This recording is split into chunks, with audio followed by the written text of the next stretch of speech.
In our last video, we supercharged our Mustang Dark Horse and added over 300 horsepower to the wheels. In this video, we're gonna be finishing the entire rest of the build. We're gonna be adding wheels, tires, and bagging this thing on air ride. Plus, we have something really cool to show you at the end of the build. Let's get into it. Body roll's a little terrible in this.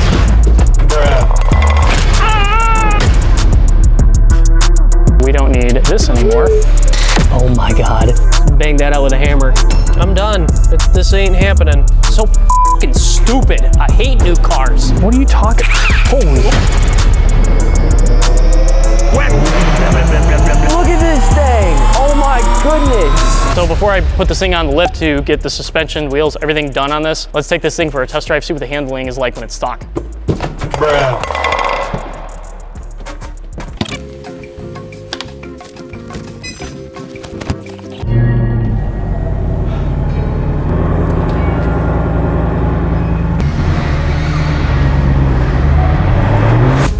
So let's check out to see how the stock suspension feels, and then we'll compare it once we've got everything installed. Oh my God. Body roll's a little terrible in this. Bro, we are hitting these. Probably shouldn't be hitting these at 40. Overall though, it doesn't feel too bad. It handles fairly well, to be honest. It does handle pretty well. Yeah. I'm surprised we're not like slipping. God, this thing is so fun.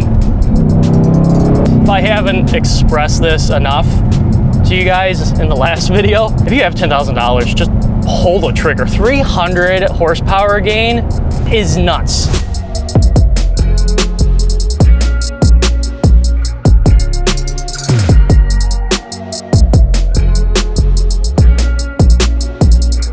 All right, so let's go ahead and disconnect the battery, and we'll get everything set for installing our new airlift suspension kit.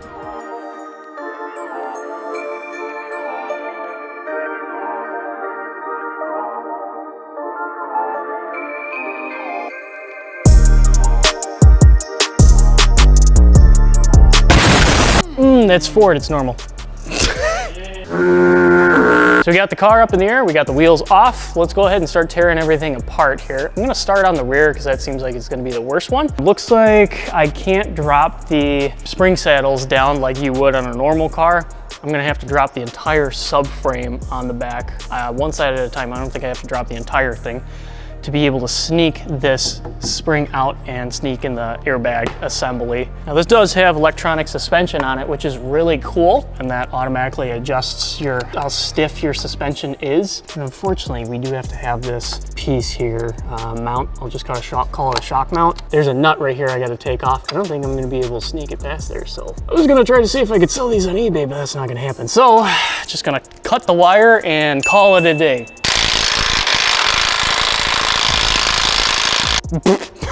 It's on setting 3 and it's a full battery. All right, if this doesn't work, we're gonna turn it into liquid.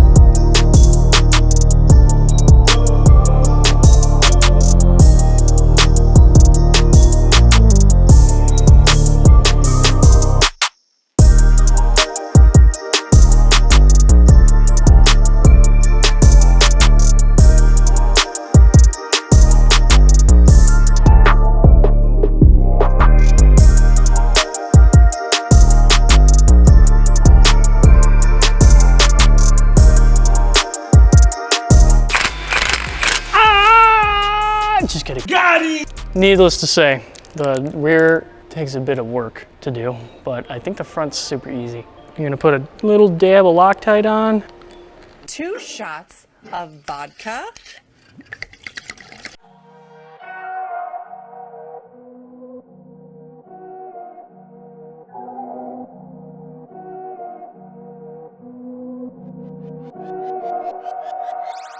All right, well, that was a f***ing nightmare. It's done. I'm excited about that. Well, I gotta do the other side still, but I'm excited that this corner's done. Now we can move on to the easy stuff, the front.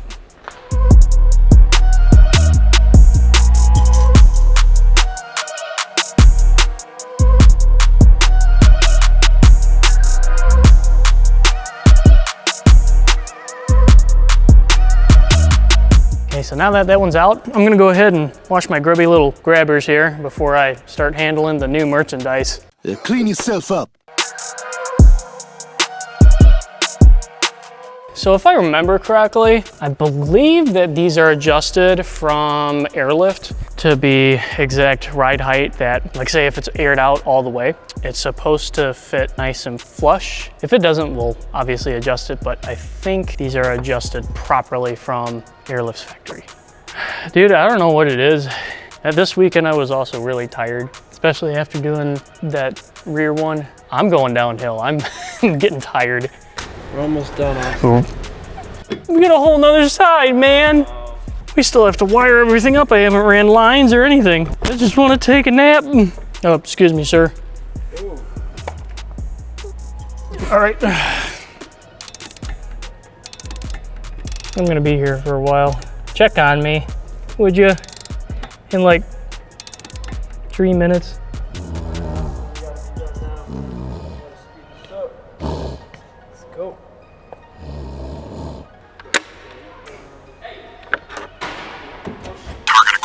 No, that's where it was. There you go. Oh. Holy shit, bro. This thing is crazy. Jesus. Sorry.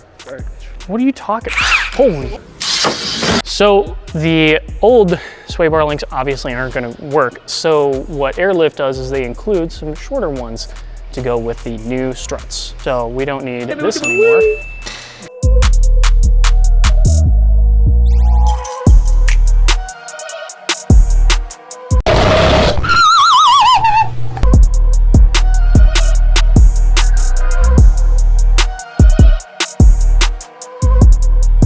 Okay, so now that we've got one side done, let's go ahead and move on to the other side. This wire is for the old electronic strut, so we'll go ahead and tuck that up somewhere later, but let's go ahead and get on to the other side.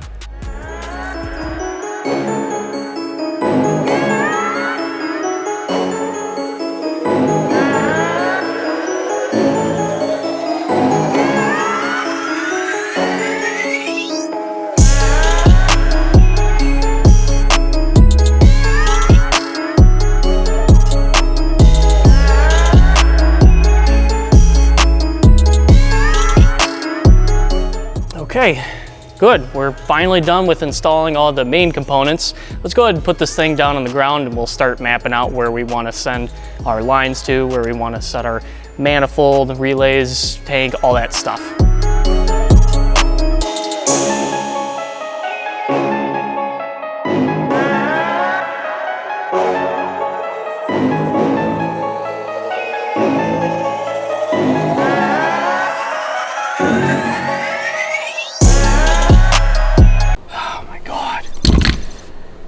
I'm just gonna sit here for a minute. You want me to close the trunk so you can take a nap? Yeah. All right.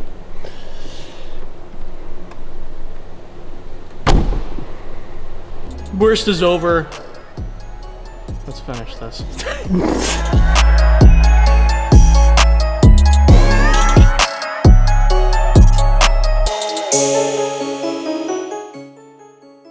All right, let's go ahead and figure out where we want to set our tank, our compressors, manifold, relays, stuff like that. I want to do a good job at hiding as much as possible. The tank and compressors, obviously, I can't do much about that. We've got so much room here behind the carpets. Might as well utilize that space, right? Let's go ahead and start off on measuring how wide our footprint is going to be and how long it's going to be. Presses are probably going to sit 6 inches tall, somewhere around there.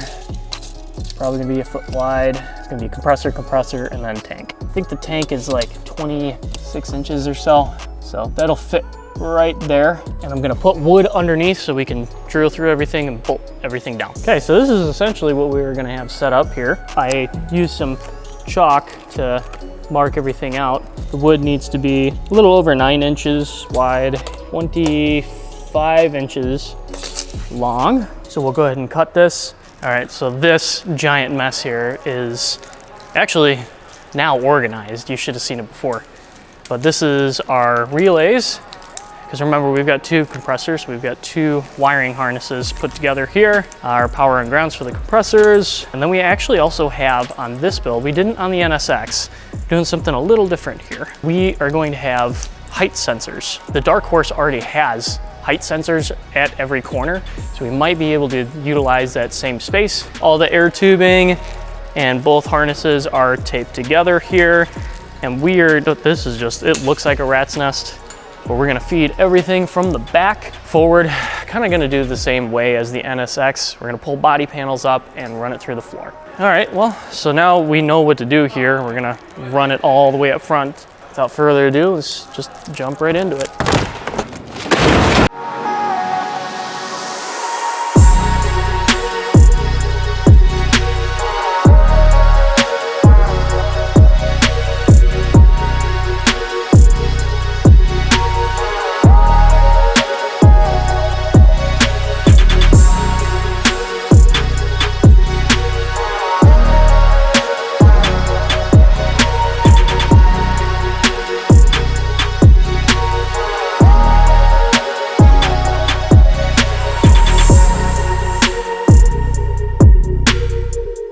All right, guys, so now that we've got everything mounted in place, the 2x4 is there, we've got the insulation underneath so that way the bolts don't rub through the paint. But let's go ahead and throw this tank in. We've got our fittings on, our little swivel 90-degree that's gonna go to our little hidden manifold. The only things that I did not add yet are the hoses. That'll be next, coming off the air compressor.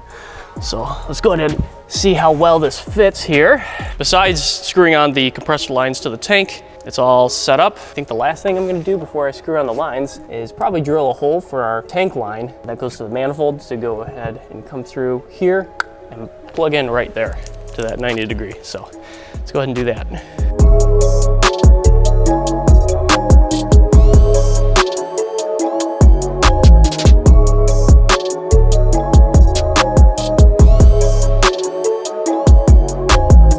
So now that the lines are installed, let's go ahead and route our harness. That's gonna be probably the most fun part of this, and you can tell how sarcastic I am.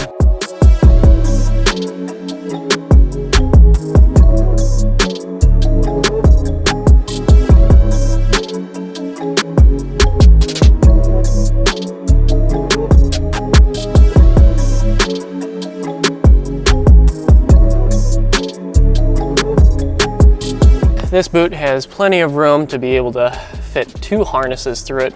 So I just nicked a hole in the front of the boot here. And I'm gonna pull the rest of the harness all the way through. And then after we're done, we'll go ahead and tape this major area up. Use liquid electrical tape or something just to make sure it's watertight again. This doesn't look efficient, but I'll tell you what, this is comfortable to be able to sit down and do it. Probably looks like I'm wiping my ass. I was about to say that. It literally does.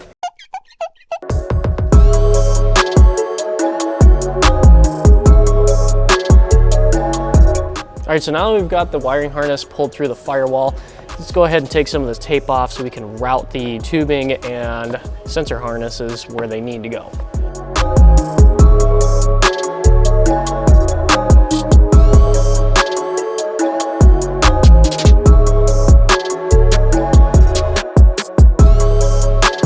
While the battery is out, since I accidentally took it out thinking that it would give us more space to pull through the harness, but lo and behold, there's a piece of steel underneath this plastic tray. We're gonna go ahead and put our fuses in line here on the power wires before we connect them to positive and negative terminals. So let's go ahead and do that.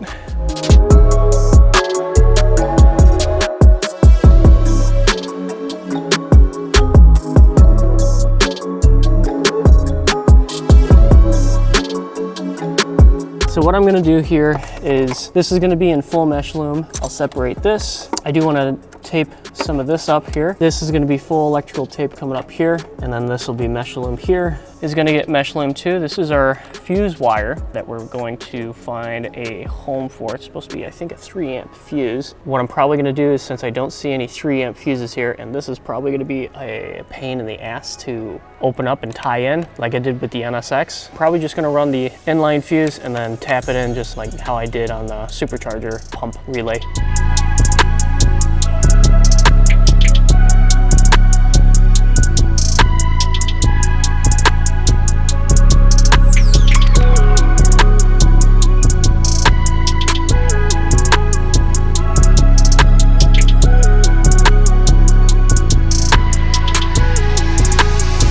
So now that we've got the wiring all set up here, here's our ignition wire and made it nice and pretty. 2 pieces of dual wall heat shrink on each side, 1 to go over the butt connector, then the sleeve, and then 1 to go over the sleeve here. So it's nice and watertight and it looks good. Now we have our terminals set up here. Let's put the battery in, get everything hooked up here, except for our ignition wire, because we still need to figure out which one of these fuses is going to be, I think pretty much all of them are going to be key on, but some of them might actually have power with the key off. We specifically want to hook this to an ignition power wire.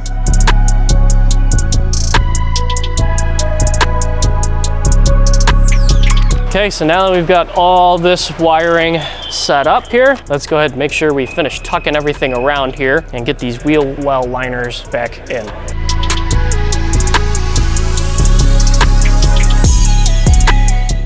What the f? Ford. Is that? Piece of insulation that they forgot to glue in place. You can see where they were supposed to put glue. Tell you what, doesn't go in there anymore. So we still need to run our height sensor harnesses for the rears. And I think what I'm going to do is tape the connectors or the harnesses to the air tubing that I have already ran, spray it down with some lube, and try to pull this through that plastic loom that I ran through the frame here.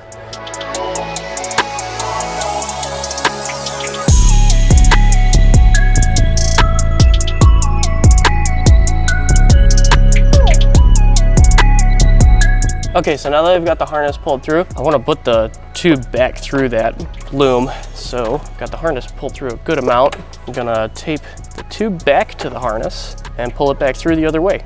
All right, there we go. So we've got both of these pulled through here. All right, so now it's time to get on to beautifying the rest of our wiring harnesses. We're gonna take this here and turn it into something like this. We're gonna feed it through the center of the carpet here, so you won't be able to see any of this. And it'll go under the carpet and connect to the main power and grounds. It's gonna look really clean, promise.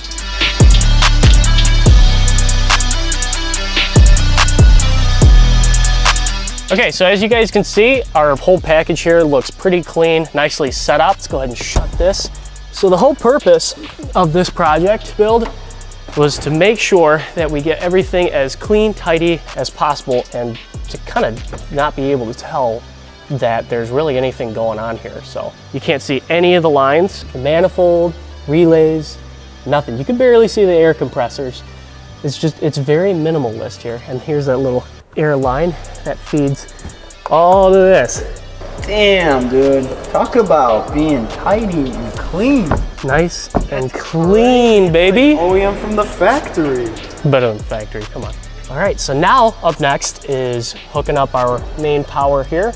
Once I hook this guy up to the correct fuse, then we will start going through our initiation process with the air system, and then we can continue on to installing our ride height sensors. Now the reason that we're going with ride height sensors is pretty much for track use. So if you're going around a corner and you have more load on one end, well, those sensors are going to be able to tell what the height difference is, and they'll adjust the height based on that, based on load. That's actually going to be a really nice feature with this setup. Thank you, Airlift. Let's get right into finishing this up and getting the height sensors in.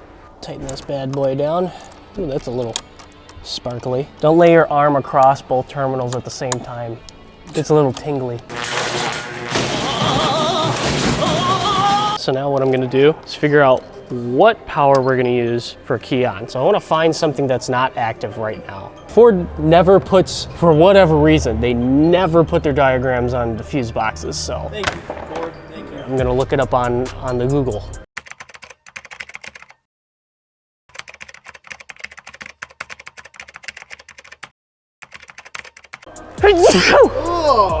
Fuse number 120, it's a 15 amp. It says 30. What do those mean? Okay, so we found out what fuse we're going to be piggybacking off of here. It's this 15 amp fuse I was talking about. I don't know what the heck it's for. It says spot number 124, 15 amp, and then description 30. That's what that fuse is for, it's for 30. So whatever the hell that means, now I'm gonna have Tom shut the ignition off. I wanna make sure this loses power. All right, there we go, we lost power. So once he shut the ignition off, we lost power to that fuse. Again, don't know what it's for, don't really care. So gonna piggyback into that one.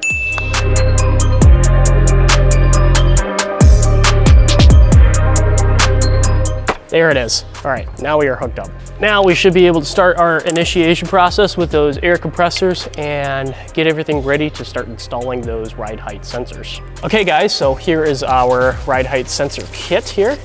I have no idea what comes in here, so figuring it out as you are. Looks like we've got a mounting kit of some sort here. We have our rods here. This is our ride height sensor. It's gonna go on each side. Rod gets mounted here, and this will tell the manifold computer how much pressure to put.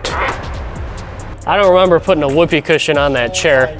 That reminds me of, you remember that Kmart commercial? I'm gonna ship my bed. I just shipped my bed. I think we're gonna try to reuse the original rods that the Dark Horse uses because they're like this short, and I don't really wanna spend time cutting these down if the original ones are gonna fit anyways. This is our ride height sensor, and depending on load, like if you're on a corner and your load changes a little bit, it will sense that coming off of the control arm. It'll sense that different height. It will adjust the pressures accordingly to each corner. It's kind of cool. We'll see how well it actually works on a track, but I have a good feeling about this.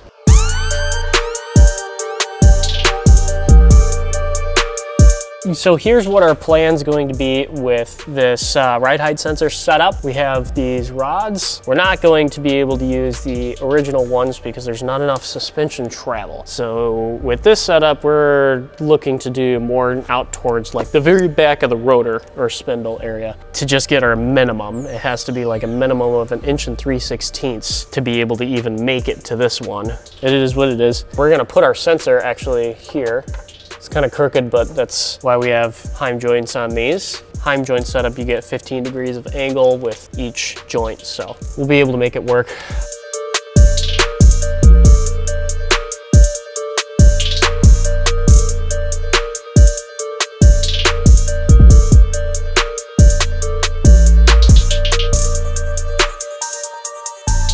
All right, so now that we've got this sensor mounted here, I was finally able to punch through that third piece of frame here with my 90-degree drill. That's mounted up. We've got our rod cut to the right length. And now the last thing that we need to do is drill through the control arm so we can mount the rod there.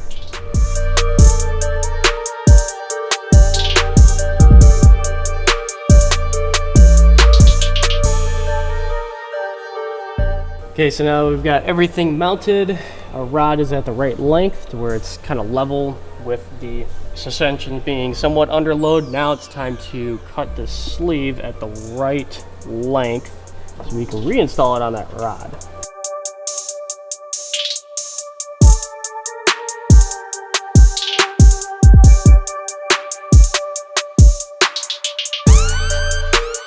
All right, so now that this corner is finally done, we can start doing everything else. And just in case you guys weren't able to tell, this project requires, it's trial and error process, and it requires patience. They're not kidding.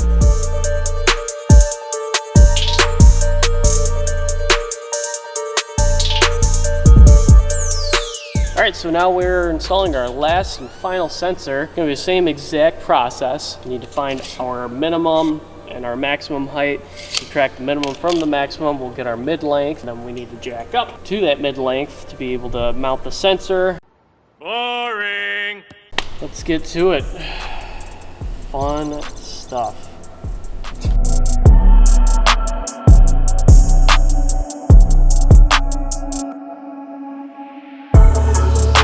All right guys, so before we put this thing down on the ground, obviously we have to put wheels and tires on it before we do the air ride system calibration thing. So what we did, we went to fitmentindustries.com and picked up some Ferrata FR11s. We're gonna see what they look like. Hopefully they look pretty good. And then we're gonna wrap them in some Nittos. All right, let's get these puppies open.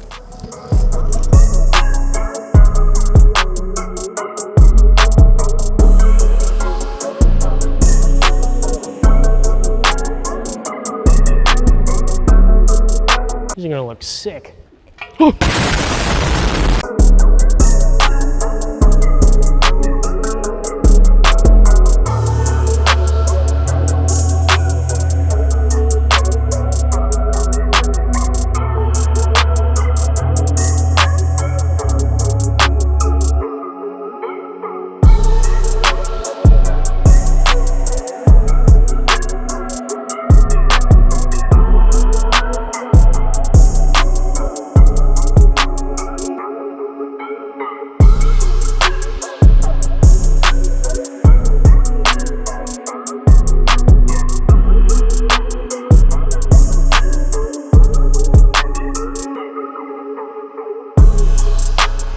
right, guys, so this thing is now on the ground. This thing looks really good with new shoes on it. I mean, look at that. And the gap isn't too bad at all. That I'm really happy about. I don't know what the pressures are at. I'll see what they are and then adjust the coilovers accordingly. Enough of that. Let's go ahead and get on with the calibration. So I think that's just one air compressor running right now. All right, so we have to put the manifold in pairing mode. We did this on the NSX. Now I just gotta remember how to put it in pairing mode.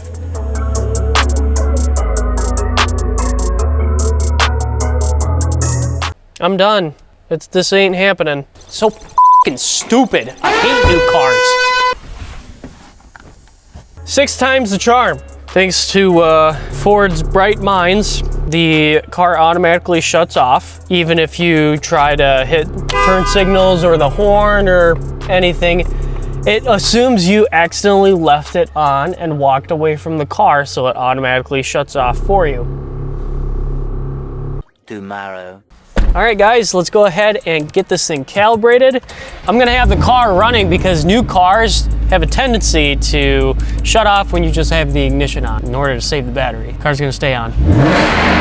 Level surface, yep. Front wheels straight. Wheels are free of obstructions, yes. Manifold is mounted. We have 2 compressors. Enable stance guard, yes. Height sensors, we do have. All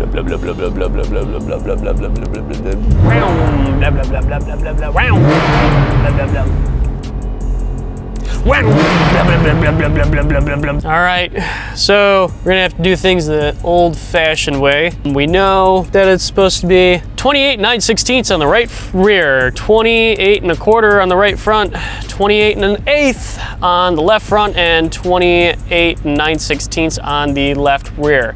So that tells me that the left front coil needs to get spun 1 more turn, which is fine. We can do that after doing this. We at least want to get the system calibrated. So Tom's going to take the tape measure and measure from the ground to the center of the fender, whatever the highest point is of the wheel well. That's what we're trying to match here. And we'll adjust the pressure to get to that point. Oh, hell no, man. What the? So now we've finished tape measuring at each corner. Lower limit's about 26 1/8, slightly under 26 1/8 on the left front. Again, I've got to spin the coil up, and then the rear is at 26 and I think it's 26 1/2. All right, and there you guys have it. Our system is fully calibrated, and you can even see here all those green needles. That one I probably just need to adjust a little bit. Again, that'll help when I screw the coil up just 1 full spin. That'll change that to hopefully go right in the middle there. But yeah, this thing's all ready for the track. We're supposed to be like 50 PSI somewhere around there on the front, 70 PSI in the rear. And then we're gonna adjust our tire pressures for 40 on the front, 35 on the rear, somewhere around there. Maybe a little softer, 35 in the front, 30 on the rear. And then we'll take this thing, we'll get it aligned tomorrow morning and get it ready for going to the track. I love how we say to the track, but you and I both know it's a forest preserve. So Airite is fully installed. We have it down on the ground right now. This is one of the presets that we have set up after the calibration setup. So this is kind of like the highest driving point that we would do. Again, we had to adjust the coilovers on the front just a little bit, so that way at the correct pressures for track usage, they are going to kind of have the same gaps or pretty close to it. So now this is going to go to track setup. So this is how low it's going to be for track. And then this is our lowest driving point, nice and tucked a little bit. And then, moment you've probably all been waiting for. You ain't driving with that. That's show mode. I mean, it looks good, but imagine trying to turn and just ripping the fender or the bumper completely off. I was a little skeptical, but it looks good. It looks good. Good job, Airlift. I like all the presets that come with this. I like how it's fully adjustable, and I like how it's actually trackable with the height adjustment sensors. So this thing already looks sick as hell, but we're gonna make it look even more sick with underglow. So let's get this thing aired back up a little bit. We'll put it back up on the lift. We'll throw some lights underneath, and then we'll take this thing to get in alignment and take it to the track. 6.5 hours later. So now that the wheels are on and our airlift suspension setup is installed, it's time to put on our underglow kit. Pretty underwhelming process though, so let's check out the finished product.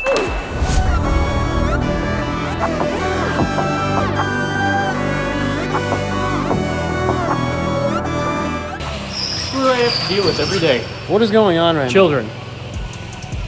How's it going? Aren't you clocked in? No. I don't think he works here.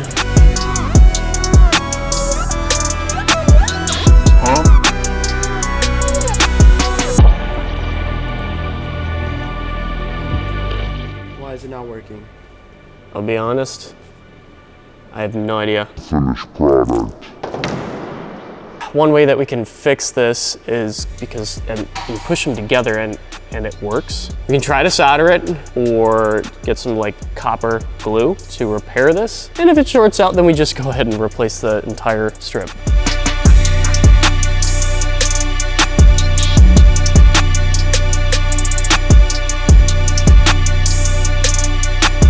So that's not gonna work. Option 2, we can use some sort of copper glue.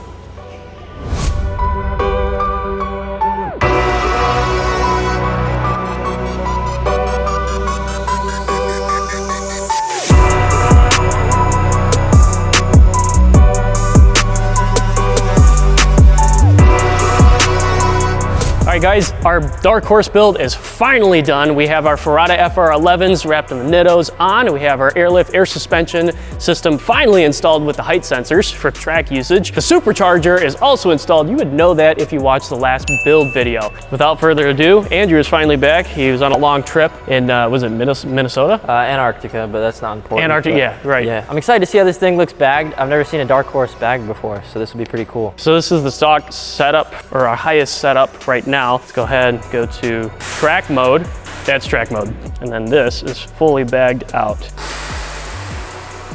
Oh, that looks crazy. What is this? What happened here, bro? What happened to this? Oh my God. Austin. You know what happened? Austin.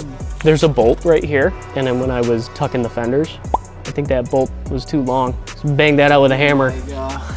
It looks actually crazy. I think it looks pretty sick. I know air suspension on a Mustang is like kind of hit or miss. Like some people like it, some people don't. But I think it looks pretty sick. I mean, it looks awesome for sure. Now hold on now. I've got one more surprise for you. Oh, do we? Yo, what the heck? Look at this thing. Right? Oh my goodness. So there's underglow on it if you didn't know. Don't look. What happened, dude? I gotta tuck the freaking broken. Oh, Bruh. So as you guys know, we put badges on our builds as soon as they're done, so let me, here. That's what it looks like, and this is where it's going. All right, here we go. It's in the most visible place possible.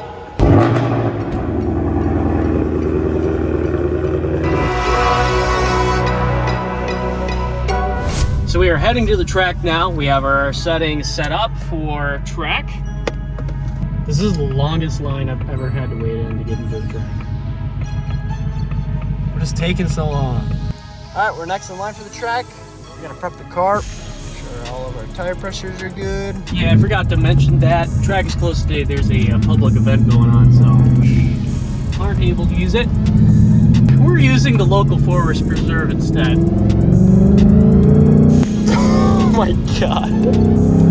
Jesus. Holy shit. Austin, you're a madman. It's actually fluctuating. Like the height sensors are doing their job.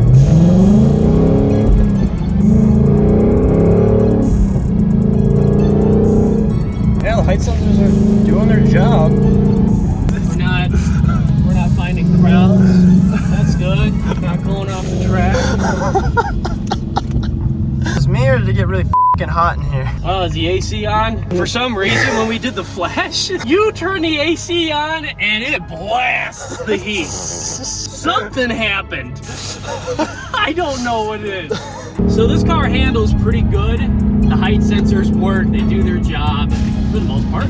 Overall, I mean, heck, I was actually going faster this time around than I was with the stock suspension, which could be due to new tires, but I mean, there were newish tires on there to begin with. Or it could also have to do with changing the alignment, adding a little bit of toe out in the front, a little bit of negative camber, that also helps as well. But overall, I'm pretty happy with the handling, how this came out. If you're afraid of putting an air ride on your car, and you think it's going to destroy the performance, think again. All you have to do is, like I said, if you're putting air suspension on, and you want to track it, make sure you put those height sensors on. They are a pain to do. They require, like it says in the instructions, it requires a lot of patience. But it does help. It does help. Definitely felt a lot faster. I mean, I heard the tires screeching. Last time the tires were screeching. I didn't feel like I was losing control at all. Yeah, right. It felt pretty planted. I'm really surprised with bags. Like that's shocking. All right, guys, if you think this build series was pretty cool, keep in mind, these are only going to get way more exciting as time goes on. Give you a little taste. The next one is our Mark IV Supra. For the time being, please like, comment, subscribe. We'll see you in the next one.